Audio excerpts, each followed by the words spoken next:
One of the first things he said to me when we were just like dating, like we didn't live together or anything yet. Maybe like 2 weeks into us dating, before we got off the phone, he asked if like we could pray together, and we started doing that. Wow. Pretty much every night on the phone until we pretty much lived together. With me not having a very strong physical connection to him, one, I read that as not as a flag. And I thought that over time, the more I grew attracted to him, it would come around. Like I would physically come around to it. And we waited for 3 months before we had sex for the first time in a relationship, which was something that was his idea. And again, I welcomed it like, wow, right? He don't want no cookies right up front. He taking me on dates and everything, like taking me on vacation and everything. Hey everyone, this is rockandstagesky.com. I'm just going to go straight to the interview here. She's talking about her relationship with a man of over 4 years. This woman's in her 40s. She's single, not married. And she's going to talk about how the reason why the relationship didn't work out is because the sex wasn't good. I want to go back to the man you were referencing earlier. We're going to call him Mr. Mature. Okay. Just for the reference of this conversation. Sure. Because for most of the time I've known you, you were with Mr. Mature. And I know that was, would you say it's the most impactful relationship in your life, or one of the most impactful like relationships in your life? So the age difference was how long? 18 years. But I did meet him at the job. Gotcha. To pick me up.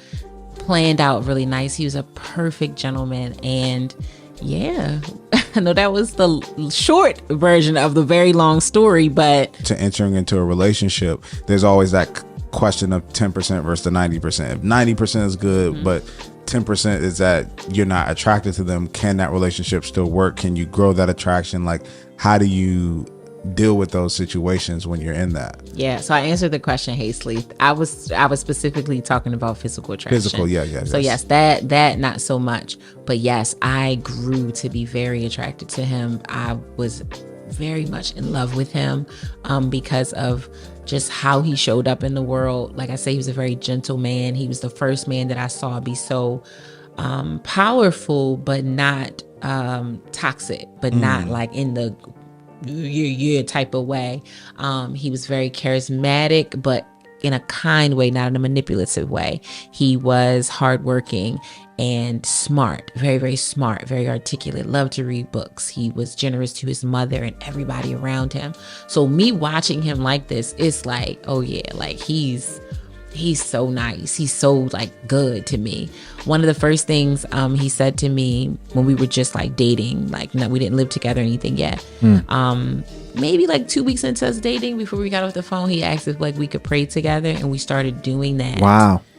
Pretty much every night on the phone until we pretty much lived together. And by the time you and I started working together, him and I had been together for probably two and a half years at that point. So he's very romantic. He was just a loving man. So yes, I grew to be very attracted to his spirit, to his character, and ultimately just like to him. So now, as you go through that relationship, it was a total of how much? 4.5 years. 4.5 years.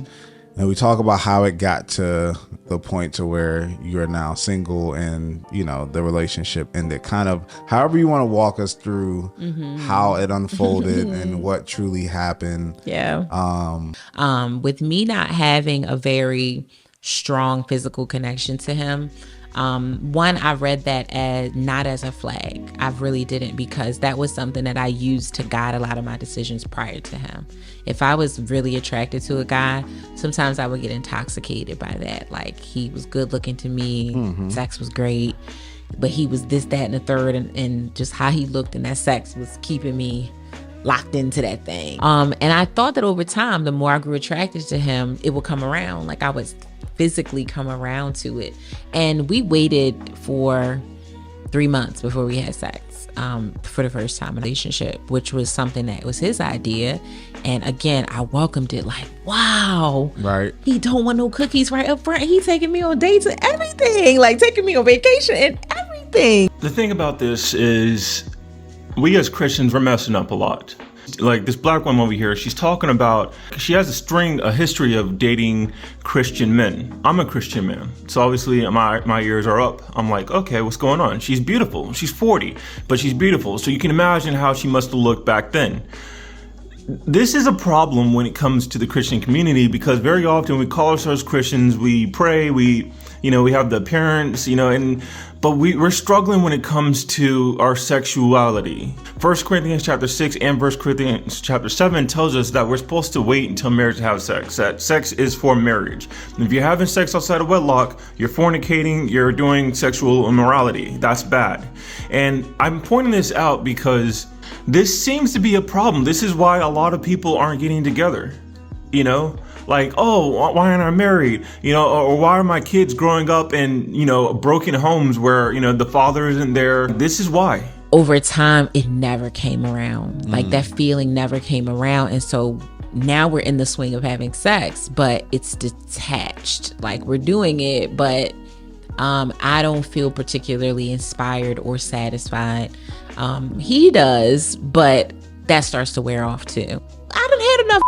Like this is really my crazy mindset. But also, and there's no shade to my friends, but my friends had a big influence on it that, too. Because when I would talk to them, this was also new for me. So I'm like, what am I, girl? I'm not getting. And they out here in the streets like, girl, you better hold on to that. Okay, you're like, listen, he is sweet. He is nice. Even when we're around, he's like, what y'all need, what y'all want. He's accommodating. He makes our home comfortable when we receive people. So everybody loved him so much, me included. So talking to them was like talking to his cheerleader. They weren't married. They were boyfriend and girlfriend. They were engaging in sexual immorality. This is bad. This is wrong. And what this does to men like me who are saving themselves for marriage, this hurts us when it comes to dealing with women with a sexual past. I've said in many of my videos, I do believe in redemption. I do believe in, people getting better and, like giving people second chances. And, okay, you had a promiscuous past, but, you repented and you're not that anymore. You're a born again Christian. I can accept that. But I've also said that it's going to take some convincing. So if you start showing signs of your whole past, your 3 or 4 past, that's going to be red flags. Like, I can't trust you in a marriage. Because what if we get married and then you finally get me in the bedroom and I don't put it down right? Because you've had sex in the past, you've had the best of them, and I'm the virgin, so you're my first, and what if, the sex isn't good, and from that moment on, you lose respect for me, you can't deal with me, so you start looking for better options, and eventually you cheat on me, and we get divorced, and it would have been my fault for not vetting you properly. It would have been my fault for ignoring those red flags and throwing caution to the wind. The best sex for a period of time was when I would go out, because I done had a couple drinks. So I'm coming home and I'm like, you about to get it, boy. Mm-hmm. And it even got to a point where he was like, I'm not doing that anymore. Yeah. I'm not doing it anymore. I'm not doing it. You come home, you done had a couple drinks, you feeling real spicy and saucy, because I can tell the difference. We have sex totally different. Yeah, it went on like that for a long time though, to the point where like he said to me like, I don't know what I'm doing wrong. Like if I'm doing something wrong, why don't you just tell me? And I was like, I can't tell you because I don't think you're doing anything wrong. Like you were putting your best foot forward. I just am not. It's just not working for me. So it was hard. It was very hard. Like I would literally pray, and probably shouldn't have been praying to God to fix the sex in my non-married relationship. But I just loved him so much. And this was, like I said, the first man who earned my love. So I really wanted to play that part right there because it's really, I don't want to say people aren't Christians. I think people are Christians, and a lot of them are in their journey, and we all have planks. We all fall short. We're all sinners. But it's the toughest thing for Christians like myself who strive to do the right thing, But you hear other Christians, and I mean, they just wantonly, like, she confessed right there, she absolutely knows that what she's doing is wrong. You know, having sex outside of marriage, shacking up, it's wrong. It's immoral. It's sexually immoral. And this 1 Corinthians chapter 6, verse 9 through 11 tells us, do you not know that these will not enter the kingdom of heaven? And it lists idolaters, drunkards, thieves, slanderers, homosexuals, you know, the sexually immoral. This is the argument that homosexuals make when they say, oh, you guys call yourselves Christian and you stand on this high horse, but you guys are having sex outside of marriage. You know, you guys are, you know, shacking up. And they're right. You know, like, who are we to say, oh, you can't do this, but while we're sinning? You know, there's a guy who works with the Tampa Rays. I can't say his name, but he's a Christian, and he works with, because the Tampa Rays, I'm not sure if you guys know, but we've gotten some flack because there are some players who don't want to wear the rainbow flag on their sleeves. And this guy who works with the Tampa Bay Rays, he's saying, hey, you guys who say that, I respect that. I admire you guys. As Christians, we're supposed to stand, you know, with the sword and shield, as Ephesians 5 tells us.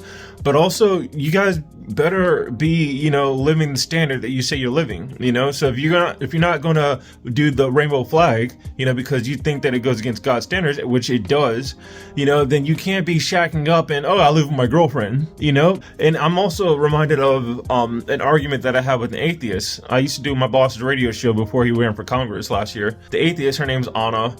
She's probably 35 now. She was 34 back then. And she would hear, oh, Rock, you're saving yourself from marriage? Why? Because it's bad. I'm like, yep, that's what the scriptures say. Well, I know Christians, and, you know, they have sex outside of wedlock. And I'm like, they're doing what's wrong.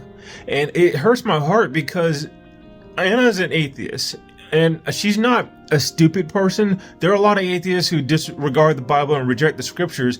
I don't think they're stupid, or, you know, when it comes to they don't know how to think for themselves. They are incredibly good at critical thinking. I think the disbelief, coupled with those who call themselves Christians yet they don't, you know, walk the walk, you know, like, for a lot of agnostics and atheists, you know, who are straddling the fence, like, I'm not sure if I really believe it. And then, oh, I'm Christian too. Yeah. Oh, yeah. You follow. Yeah. I believe in God. I believe that this is the word of the Bible. I believe that the words come from God. And then you're fornicating, you know, and you're doing this and you're getting drunk, you know, and you're, oh, I'm fighting for whatever, you know, I'm from the streets. I'll rob and steal and kill if I need to, you know. Nope. That's wrong. The guy who was with this woman, the 40-year-old, you know, like God, like a lot of people, it reminds me of King Solomon, where you have the knowledge. King Solomon, if you guys don't know, he's like one of the wisest men who ever lived. God came to him twice in dreams saying, hey, you know, I will take care of you. Israel will be prosperous. You'll be a good king, and I will take care of you if you make sure you don't worship false idols. You don't, you know, stoop to idolatry. He says it multiple times.